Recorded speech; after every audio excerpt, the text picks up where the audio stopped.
Had to bring up the page here so people can chime in. All right, we are live. Yo, what is up, everybody? This is your boy Lincoln Clay coming back at you with a live stream. Go ahead and smash that like, help spread my content to a wider audience. I would appreciate it. Make sure you hit the bell icon. If you're a new subscriber, subscribe to my channel, please. Make sure you hit that bell icon so you can stay up to date when I put out new content. I would appreciate that as well. Um, and as promised, we have the 8 o'clock live stream, and I have a special guest on here today. This is my man A Lee of Gunru Gaming. What's going What's on, brother? Yeah, go ahead and hey? get your intro in. What's up? What's up? Yeah, this is A League Gunru Gaming here. Thanks for having me on, and looking forward to talking it up with you. Some gaming news. That's what's up. That's what's up. For anybody who's catching this stream live, the comment section is open, so feel free to chime in with your comments, and I'll do my best I can to answer them. And so with that being said, let's get on into this live stream. And I got a series of questions to ask you because before we get into the topic, first of all, I want to say that you have the distinct pleasure of being my very first guest on my podcast. It was something I needed to get figured out with the Google Hangouts. So thanks for being on. I really appreciate you coming on. And unfortunately, you have the distinct pleasure or distinct position of being my first guinea pig since I had to figure out all that Google Hangout stuff out. Yeah. But without a doubt, you've been on both sides of the fence, so you were definitely somebody that I wanted to bring on the show. Well, thanks for having me again, man. And I'm more than happy to be your guinea pig and anything that help you out and get the channel popping. So let's get it. That's what's up. I appreciate it. So without further ado, we'll go ahead and get into the podcast. And so as I said before, you've been on both sides of the fence. You've had at times the PlayStation has been your preferred platform, and at other times the Xbox has been your preferred platform. Mm-hmm. What are you doing most of your gaming on right now? Man, I haven't been doing much gaming, but when I do, I have to be honest, I lean more towards, the PlayStation right now. The Xbox, I love my Xbox still, but the type of gamer I am now and the games that appeal to me is on the PlayStation side. So, when it's time to fire it up and get the controller in my hand, it's usually the PlayStation, believe it or not, right now. That is what's up. To me, that's not terribly surprising, given the kind of content that PlayStation is coming out with this year. Um, it is my preferred platform as well, and I think it's the preferred platform of nearly 80 million others. So, Yeah, yeah. nothing. So that is all good. But we're gonna start this out on the Xbox side. So, have you played Sea of Thieves yet? I haven't played it myself, but I do have it. I game shared it with my son. He has it. He played it for a second, so I watched him play it. So I can't give a definite, my you can only take my analysis of the game with a grain of salt. So, but looking at it, it looks it looks okay. It looks like he will have a lot of fun with it, but I don't know how much I will be able to enjoy it if I decide to give it a go. I will give it a go and see how I like it. And maybe do some gaming with him on his Xbox and me on my Xbox, and then so I have somebody to play with because I don't know if any other fellows that have it or not. So we'll see though, man. But it looks interesting. It doesn't look like a AAA title. It's definitely not worth $60. And I know a lot of people, got it through Game Pass, which is cool. But for my son, luckily he had gift cards. But that's a $60 purchase, man. And I definitely don't see it being worth $60. Okay. So, with that being said, has your kids given you any indication whether or not they like the game? He said he like it, but I don't think that he's in love with it. Like I don't think it's something that he's just like dying to play daily. He popped it in, he played it. It looked okay, something that he will have some fun with. And then he was back on Fortnite, and other games that he like, that he's been playing lately. So, if this game was that AAA blockbuster hit, I don't think that's a game that you just put down right away after you just purchased it. So is that kind of a red flag right there. He's kind of my guinea pig on titles like that, especially online only titles, because he's a definite online gamer with his friends and stuff. So anything like that, I look to him and see him do some gameplay before I jump into it, and it just doesn't seem like it's a hit that's grabbing him like that right now. Yeah, that's cool. That's cool. Something like that. I guess you can kind of use your kids as a guinea pig, which is what I did with my son. I was really up in the air about getting an Xbox One X, but because my son wanted an Xbox One X, I figure I'll go ahead and get him the Xbox One X, and I can check it out for myself and determine whether or not that I want to get it. So that's not a bad move. Viewing the kids through in the game, viewing the game through your kids' eyes, that's not a bad move. Next question, and keeping with the Sea of Thieves subject, you probably know by now that this game has taken a lot of heat for its lack of content. People have found it to be boring. People have said they've sailed around for 2 hours and didn't find anything. Other people have complained about spending all day grinding only to be robbed within a matter of seconds. There's been complaints about the Kraken. Some people managed to, I think, find some kind of glitch in the game. They were able to swim under the water, and the Kraken has no head or no body. It is just tentacles sticking out of the water. With all this heat that the game is taking, do you think that's warranted? Oh, absolutely. I think it's warranted, especially since they spent so much time hyping everybody up, saying they worked on this game for what, 2 years or so, or however many years working on it, and hyping it 5 years. up, and 5 years, excuse me. Yeah, so man, and I just think, yeah, I definitely think it's warranted. I've been hearing a lot of that stuff, and a lot of people are saying that it's kind of a big, what do you call it? Like the PUBG, like a big beta, open beta. That's not a fully finished game, and that's another reason why I'm having a problem paying $60 for a game like that. That's having all of these type of problems, man. It doesn't seem like it has any type of content. Mm-hmm. So. It's definitely warranted, man. So, all the criticism they're getting for that, they definitely deserve it, man. Yeah, there's been a lot of criticism about this game. One of the biggest criticisms has been about the lack of content, and so the defense mechanism seems to be that you've only gotten 10% of the game. That there's still more to come, which I assume is going to happen through Game Pass. So, how do you feel if something like that is true, that you spent $60 for a game and only got 10% of it? Oh man, that's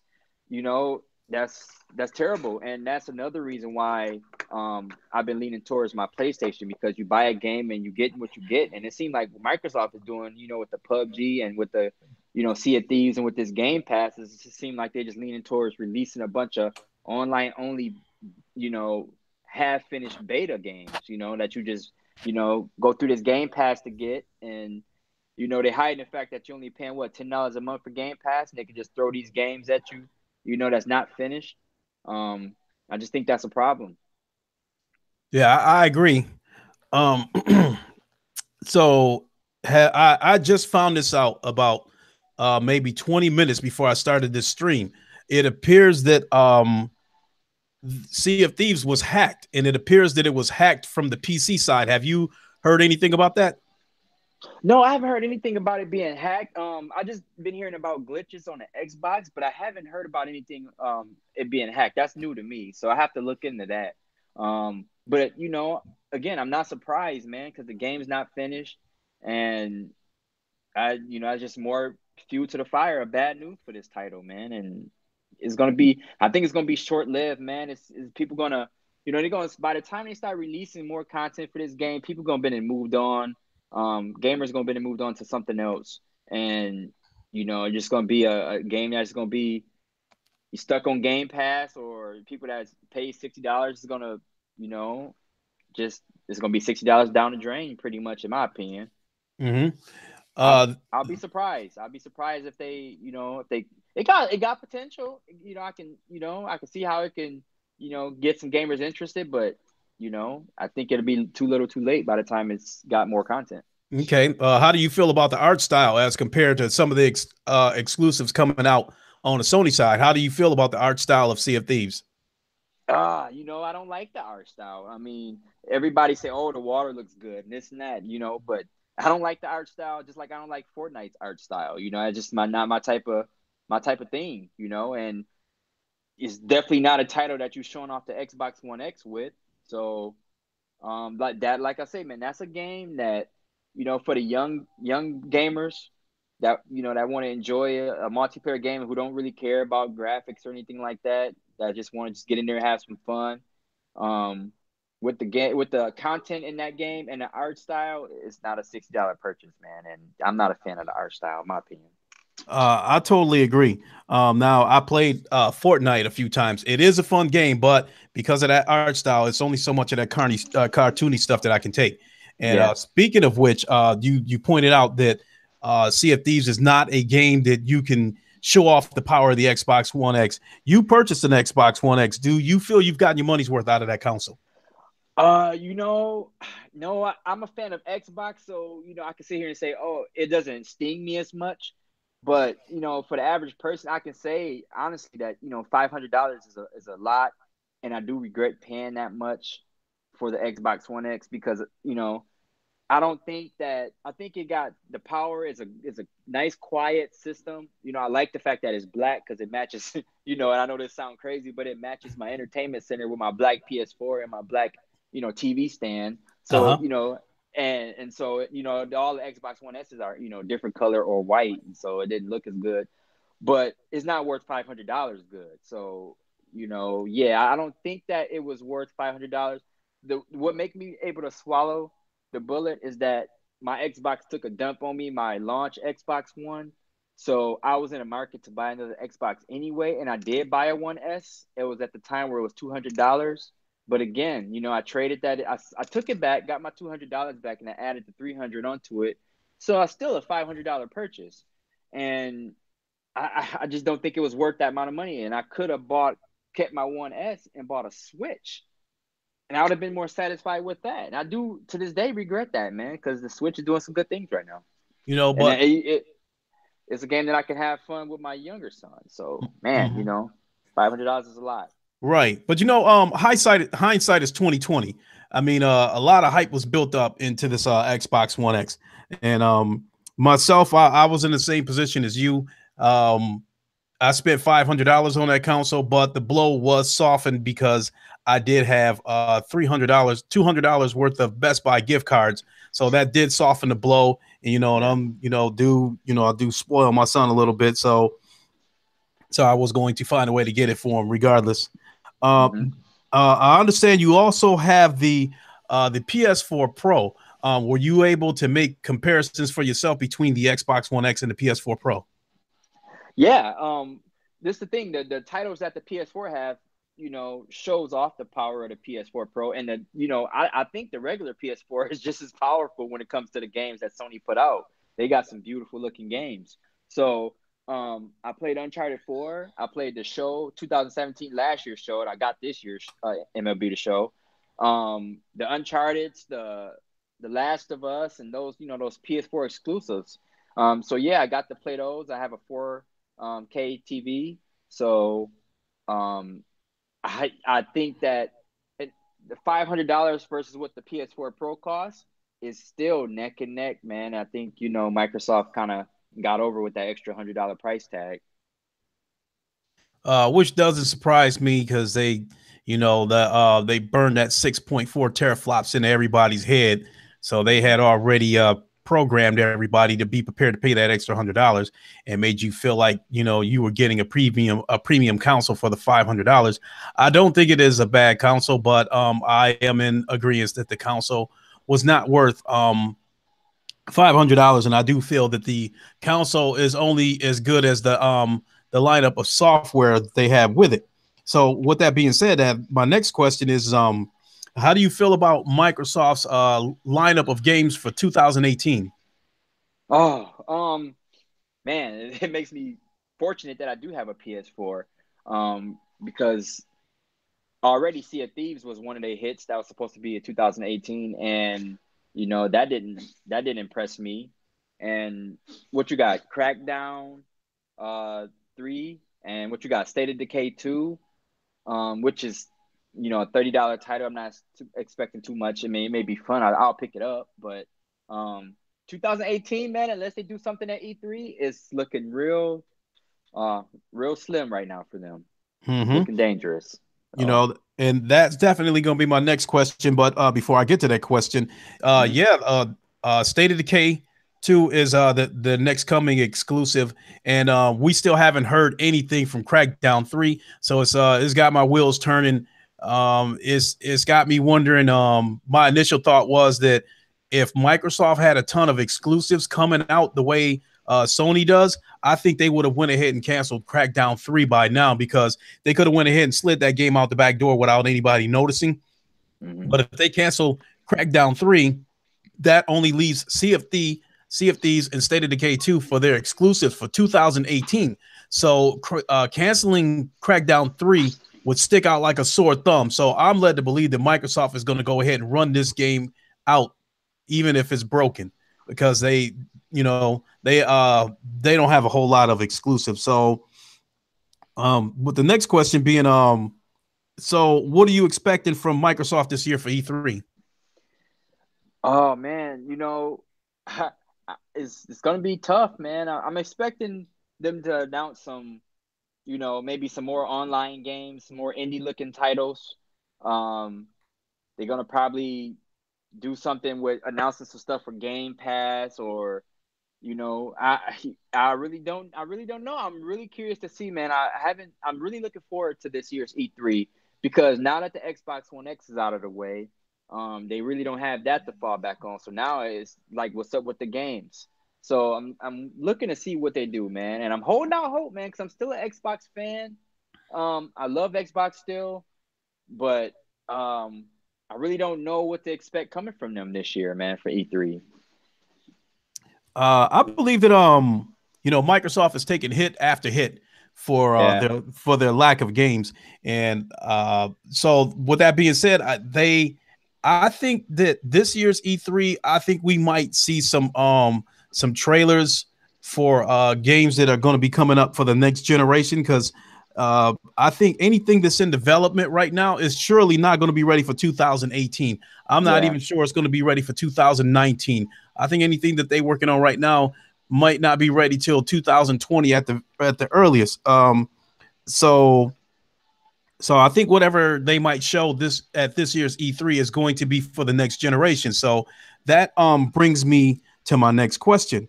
Do you have plans to buy the Xbox 2 or the PS5?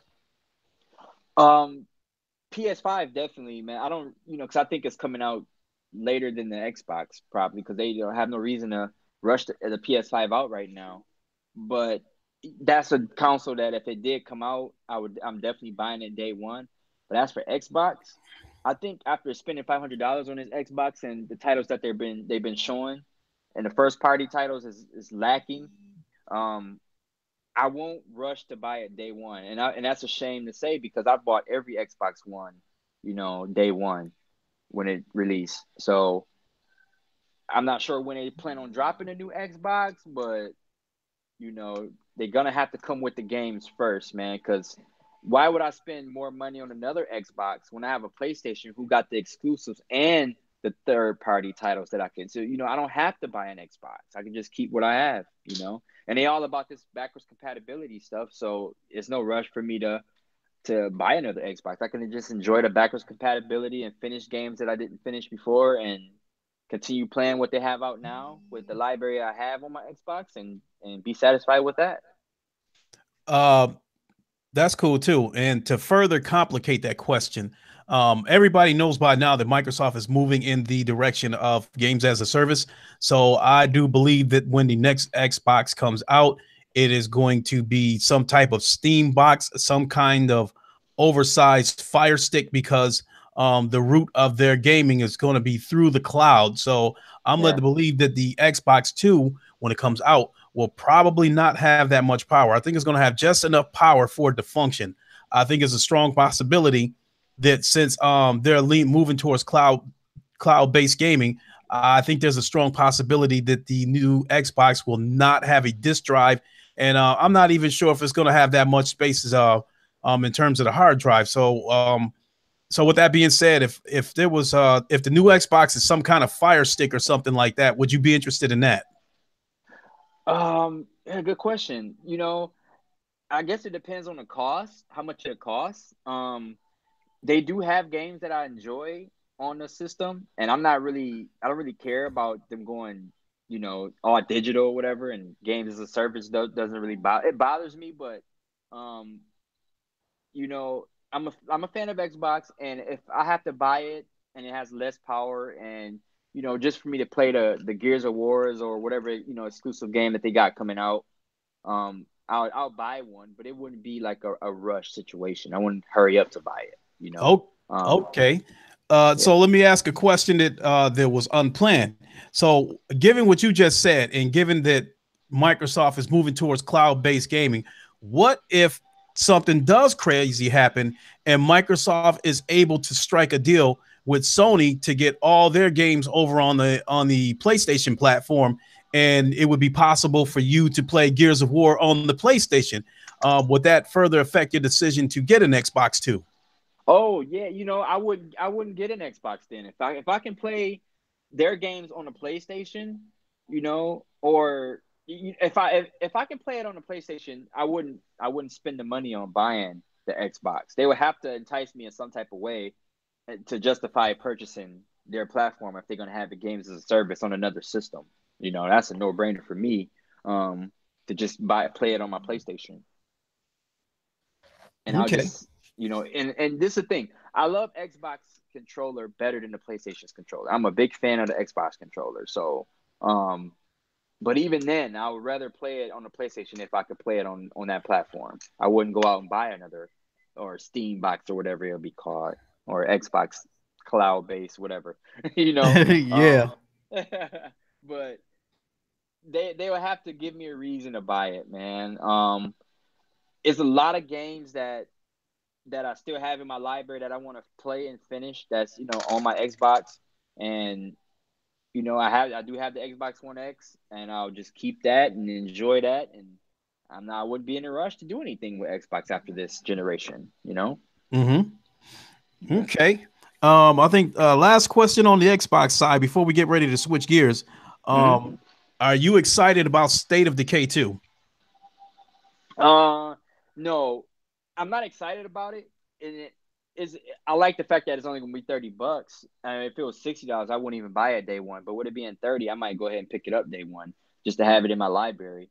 Um, but I'm not in a rush, and I'm not excited about it. I didn't even finish State of Decay the first one, so um, I might just play that first before I even jump into State of Decay 2. I don't know. I don't know if I have to or if it makes a difference, but you know, I guess I have to see some gameplay on Twitch or Mixer and see some people that's playing it before I crack the seal and give it a go myself. Um, but yeah, I'm not excited about it to rush into it day one. Okay. This game, State of Decay 2 has been getting somewhat of a AAA hype, like not near as much as Sea of Thieves did, but the game was getting some sort of AAA hype. And then all of a sudden they announced that the game is going to be $30. Do you think that from going to all the AAA hype to announcing a price that is half that of a AAA title, do you think that is indicative of what kind of game we might see? Yeah, for them to drop the price to $30, I think that's a red flag that it's not going to be have that triple A prestige as what they're saying, and I think they know that. So I guess at this point they just accepting their fate and say, hey, we're not going to charge 60 for this. We're going to charge 30, and that's the first red flag for me that the game is not going to have that AAA prestige is what they're saying. So Okay. it still looks like a good game. But I'm kind of glad that they dropped the price from 60 to 30. That's cool because even if it's not a AAA title, $30 is doable. I'm able to swallow that pill. Okay. You know. So based on the footage, have you seen footage of Days Gone? I seen what footage they have out there Days Gone. I did see that. Yes. Yeah, the I'd seen the trailers where Deacon St. John was getting chased after by what looked like a whole city of zombies, and he was, Yeah. having to use the environment as his ally. He was having to blow up tanks to try to slow down the zombies. He was trying to barricade doors. Um, he had to use his ammo sparingly. So, based on what you saw of Days Gone and what you know of State of Decay 2, which one would you rather play? Days Gone, and it looks like $60 purchase compared to State of Decay 2, and that's a game that I just couldn't wait to get my hands on. I'm not a big, I'm not into the whole zombie thing like I used to be and all of that stuff, but State of Decay 2 looks real. I'm sorry, excuse me. Days Gone looks really good. Looks really good. And I'm really looking forward to that title. Yeah, that is definitely a game that is on my radar. Yeah. So this is a in between question. So do exclusives matter to you? Um, Exclusives do matter. Because that's the reason why I bought a PlayStation is for the exclusives. You know, exclusive sell consoles, in my opinion. They sell it's a system seller exclusives. If I can't get a game on another system and I have to, I'm gonna go out and buy that system just so that's the reason why I bought the PlayStation, years back. I do this PlayStation 2. I wanted to play God of War and I couldn't play it on Xbox. And that's when I was hardcore Xbox. And I went out and bought a PlayStation just so I can play God of War. So yeah, exclusives are very important, man, to a system. That's why Microsoft have to come out with some, blockbuster exclusive if they want to, continue to sell consoles. Absolutely. But that is assuming that they even want to stay in the console business. Yeah, that's true. Because the way it's looking now, it may be on their way out. And I remember you telling me that before, and I kind of like took it like, yeah, maybe not. I really don't see. But now, what you said is starting to come to light. I kind of believe that. Yeah, and Game Pass is the first phase of it because they've already said it that they want to go beyond the console. They want to take Game Pass. I mean, they want this thing to reach everybody. And I said it as a little bit of a joke, but I bet if it was possible, Microsoft would like to get Game Pass on a wristwatch if it was possible. Yeah, I yeah. mean, they want to get Game Pass on every possible device. Uh, Mhm. and so I think that's gonna, if that comes into fruition, I myself I don't see any reason to even buy the next Xbox, but the last couple of questions have slowly transitioned us to the other side of the fences, in which I meant to go there anyway.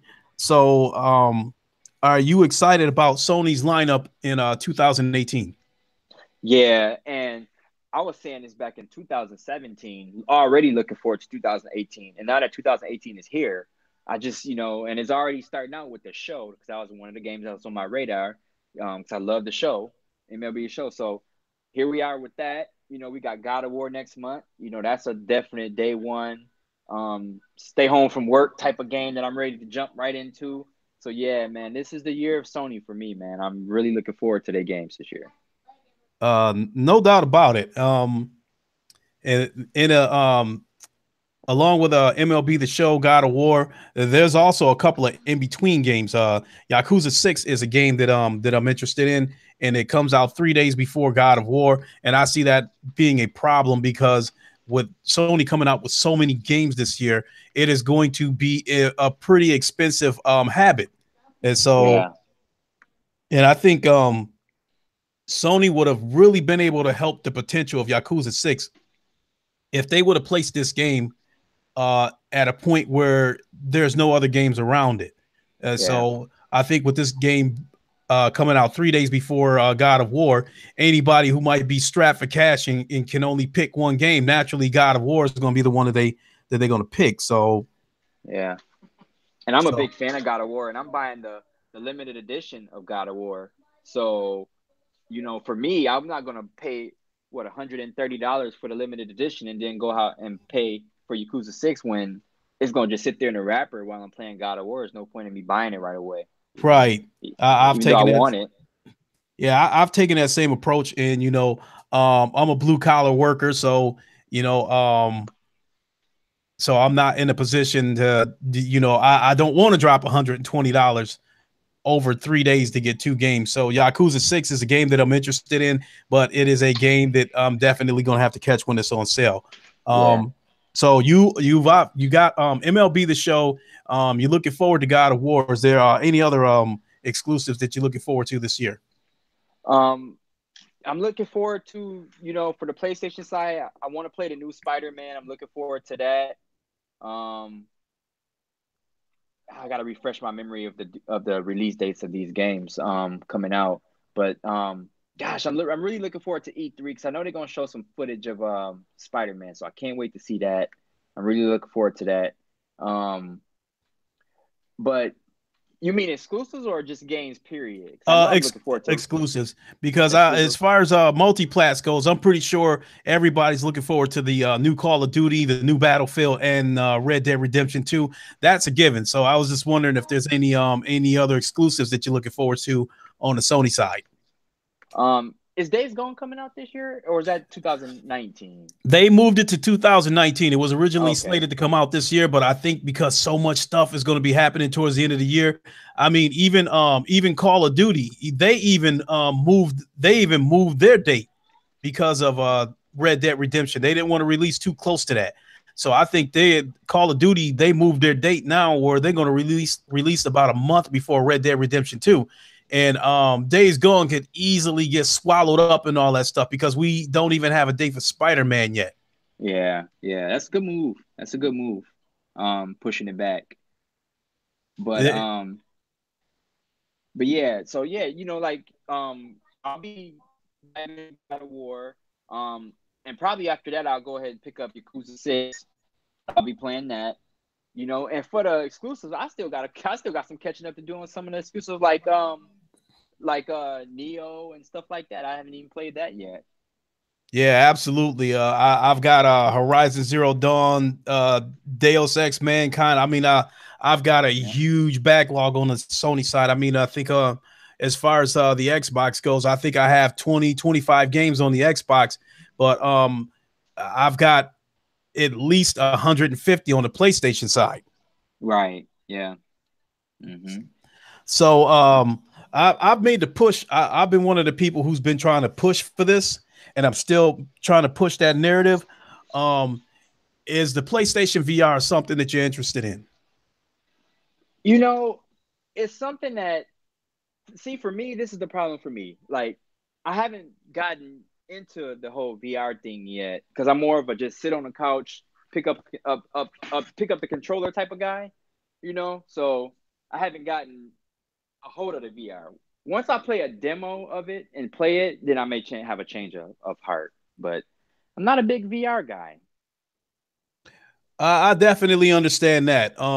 When the right before the PSVR launched, they basically took it on tour, and on the weekends you could go to a GameStop or a Best Buy and sample the VR for yourself. So the first time I played, I said, "Oh, it's cool, no big deal." But we tried it a couple of more times, and my son asked me, if he could have the PlayStation VR. So I said, "Yeah, sure." I bought it for Christmas. It took a little while, but I really, really do like the PlayStation VR, and ultimately, at the end of the day, my ultimate goal is to be able to play a fully immersive AAA first-person shooter games, something along the lines of a Battlefield 1, to be fully immersed in the game like that. I think we're heading in that direction with games like Firewall, Alvo, Special Forces VR. So for those who are on the fence about buying PlayStation VR at a $400 price tag, I wouldn't blame them. But I think I've been trying to push that narrative that if you can catch it on sale for $200, I think it's something worth looking into. And more gamers, especially the more hardcore gamers, all of them have an Xbox, a PlayStation, and a PlayStation VR. So Yeah. Um, and I'm a gamer, and I gotta have it. If it's something that's worth getting, and I know you gotta give a lot of positive reviews, and you definitely look like you have fun with it. I've seen some of your streams with playing some of the games, and man, it do look fun. And my son is pressuring me to get one too, even though he's an Xbox guy. He don't even care about the PlayStation at all, but he wants to play PlayStation VR games. So I may be in the market to buy one, and who knows, I'll probably be, playing it myself. So Uh, they I was hoping, that they would eventually knock this thing down to 300 or even $200 permanently, but they do have frequent sales of the PlayStation VR. It seems like it's on sale for $200 like every other month or something like that. And I've even checked the Walmart website where you can still get the headset for $200. But if you're interested in getting the PlayStation VR, the two things that are absolute must that you need would be the VR headset and the camera. And like I said, if you check the Walmart website, you can probably catch those for $200. So I've definitely been pushing that narrative, and that's something I think everybody should experience at least once. okay, fair enough, man. Yeah, definitely gonna have to give it some thought, man. I value your opinion, so I definitely keep a lookout on some sales. Mm-hmm. No doubt. So, what are you expecting from Sony's E3 this year? Um, you know, I'm expecting a lot of gameplay footage of their exclusive games. Days Gone, Spider Man. Um, you know, with them being so great at having their own first party exclusive games, man, I wouldn't be surprised if they threw another one at us that's gonna be coming up in the future. You know, another game. So I'm really excited for the future of Sony PlayStation, man, because like I said earlier, in this stream, is that the type of gamer I am now and the games that Sony's popping out right now appeal to me, and those are games that I'm looking forward to as a day one purchase and to go ahead and play. So I'm really excited for Sony's E3. Yeah, me too. One of the big questions is that's been going around about Sony's E3 is would anybody be upset if Sony didn't show any new IPs? Oh, that's a great question. For me personally, I wouldn't be upset if they didn't show any new IPs. They got enough great IPs that's coming out, and that now I'll still be playing during E3. So, if they showed some footage of some things and you know, because I know they got like exclusive content for Red Dead Redemption and stuff like that. If they show some deals or some remasters or something, I'll be totally fine with that, man. Right. And I'm one of those people that feels like Sony's E3 this year is not that crucial to me because I have a massive backlog of games on the PlayStation side, and I really don't think I'll be able to finish them before the PS5 comes out. Exactly. And see, for me, because I was more of the Xbox guy. I definitely got a backlog of PlayStation. I'm new to all of this. Like, I'm new to the whole PlayStation exclusives and being more PlayStation dominant right now as far as my gaming goes. So, if they don't show any new IPs for E3 this year, for me, that's just I'll be thankful for that because that'll give me a chance to catch up on all the other things that I have to catch up on, being new to playing mostly Sony, Hmm. games now. So I'm Yeah, not in a rush, man. I got a lot of making up to do, man. I missed out on a lot of great exclusive games being an Xbox guy. So yeah, it's time for me to catch up. definitely. And then there's a lot of lesser known exclusives coming out. Like I guess some Nina Kai or something like that just came out for the PlayStation. It's a Japanese game that's getting a lot of good reviews. Hmm. Those who got it seem to really like it.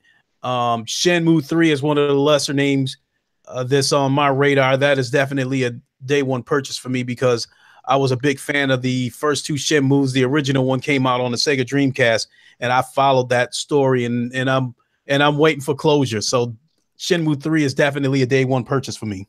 Okay, yeah. And But what's that? so What's the name of that one exclusive game that they announced at PAX? I think it was the Ghost of Tsushima or something like that. yes, yes, yes. If I could see some gameplay of that for E3, that'd be great.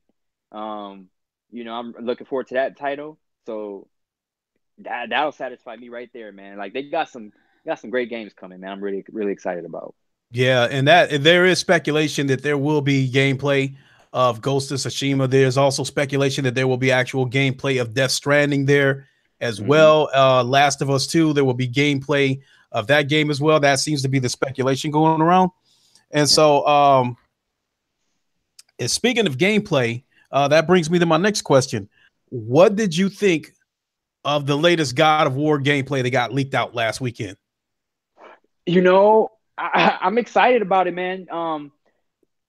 Look, I played a lot of God of War, the previous God of War titles, and the gameplay that they changed to right now is going to be even more satisfying than the previous God of War titles. So I'm really looking forward to the new game. That gameplay footage was enough for me to just be like, oh man, I just can't wait. It looks good, you know. The previous game was more of a hack 'em slash 'em, and you know, but this one here, I just really like the gameplay, the change of the gameplay that they did with this one. So I'm really looking forward to next month. Yeah, I mean, I feel like a little bit of a groupie because this is going to be the first God of War game that I ever purchased.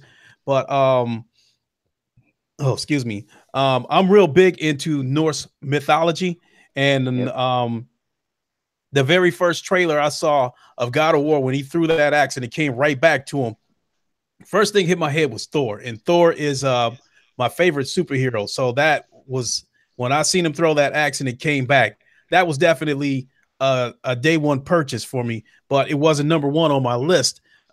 Detroit Become Human was number one on my list as far as 2018 goes, but last week's leaked footage pretty much moved God of War and Detroit Become Human neck and neck, and I'll say they're both number one on my list. If someone tried to force me to pick one of them over the other, I probably would refuse to answer them because I want them both that much. Yeah. So are you gonna go and play the older God of War titles? No, I've seen what it looked like. You know, that it looks like it's got like a side view, like a 2D view.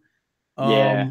That was one of the knocks that I had about it too. And now, but I'm curious of the God of War because I understand Kratos was ruthless back then. Yeah, he was, man. I think you should at least give 3 a try, man. At least play 3. Which I very well could, being that it got remastered. That is definitely a game that I could look into. But in addition to the axe coming back to Kratos's hand, this kind of reserved Kratos is somebody that I cannot identify with because I'm definitely a person that believes you should not use violence unless it is your last alternative. And that's what this Kratos looks like to me. He looks like he's still wrecking shop, but won't do it until he has to. Yep. I agree. It's gonna be good, man. It's gonna be good. Can't wait. Yeah.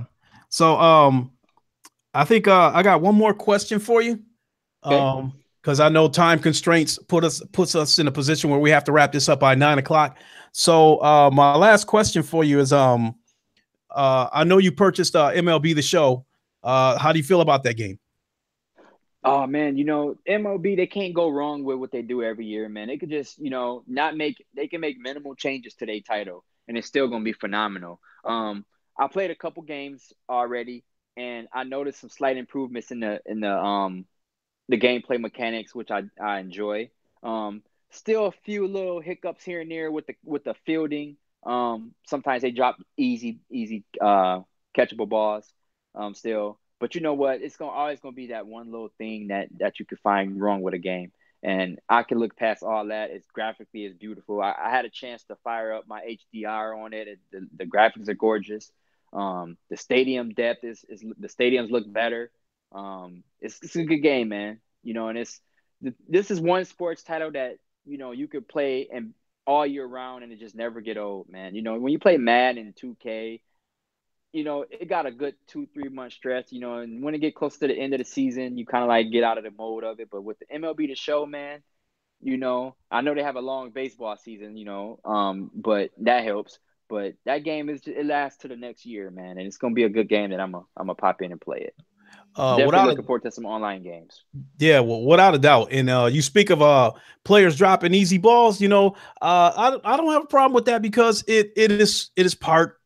it is part of baseball. The same way NBA players blowing dunks is part of the game. It happens. It doesn't happen often, but it does happen. So Yeah. I'm perfectly fine with that. And I like how the game, even though it's been in place for years, but I love how the referees, the umpires are human. They don't get every single call right. Yeah, I do And notice that too. Absolutely. and when you're looking at a full count, 3 balls, 2 strikes, and you put something right on the corner of the plate and the umpire calls it a ball and it puts someone on base, that completely changes the complexion of the game. So I'm absolutely fine with that. Yeah, and it make me adjust my pitching too. So I can't just throw, like, sometimes if it's that third ball, like, I have to make sure it's over the plate, and that's realistic, man. You can't fool the batter all the time. Sometimes you're gonna have to just throw it over there and hope for the best, man. And I like that. It's gonna lead to some Right. more exciting gameplay. I totally agree. And I think with the referees coming into play, missing calls here and there definitely puts you in a position where you have to adjust your strategy as you go, especially depending on the batter that you're facing. Yeah, absolutely. So It's a good game. Good game. yes, it is. So I think that's gonna do it for me. Do you got anything you want to add? I don't, man. Thanks for having me on. It's been fun, man, and hopefully I can come on again and should do some more, sharing some more gameplay knowledge and excitement and all of that, man. So it was fun. I absolutely enjoyed it. This interview sounded like, it sounded like something right out of 60 Minutes to me. It sounded, Yeah. very professional. Thanks for coming on. I really appreciate it. I'm definitely going to listen to the playback of this video to make sure. I only seen one buffer, but it only lasted for like 2 seconds. So I don't think anybody missed anything crucial, but I do plan on going back and watching the replay of this podcast to see how it went. And then from there, I'm going to start setting up and asking other people to come on as guests. And I definitely want to have you back and it'll be interesting because I plan to have some kind of podcast where we have people from different opinions coming in, because we had some pretty good debates on the Round Table podcast. We've got a lot of different opinions on there, but everything remains civilized. Everybody can make their point and it doesn't get toxic in there, so Yeah, I enjoy listening to you guys on the Roundtable podcast. Pretty entertaining. I like yeah. I like to hear all you guys' opinion. The PlayStation guys, Xbox guys, it's pretty fun. No doubt, no doubt. Now I've got commitments from a couple of people on the Roundtable podcast. I will definitely be bringing them on. But first things first, I needed to make sure that this stream turned out pretty good, which I think it did. Everything you said came through perfectly. I didn't hear any buffering. I didn't hear any skips. It didn't seem to be any latency on your end. So I think this interview went pretty good. And once again, I want to thank you for coming through. This is my boy A. Lee of Gunru Gaming. Go ahead and hit that like button, everybody. I would appreciate it. And also make sure you hit the bell icon so you can stay up to date when I put out new content. And with that being said, I'm going to give the mic to A. Lee so he can do his outro. Yeah, man. Like he said, it's A. Lee for Gunru Gaming. Hit me up. I don't really have a lot going on YouTube right now, but Lincoln Clay is inspiring me to put out some videos and try to kind of jump into the YouTube community and the online community as far as gaming goes. So look forward to seeing me soon, guys. I'll be out. I'm gonna make an appearance. I'm gonna be on here. That's what's up. You got it from A. Lee of Gunru Gaming. This YouTube thing has become a passion of mine. I definitely enjoy doing this, and I'm looking forward to having another podcast. And with that being said, thanks for watching. If you happen to catch the replay of it, I appreciate that as well. Feel free to leave any comments in the comment section. I will do my best to respond to them. With that being said, this is your boy Lincoln Clay. I will holler at y'all later. I am out.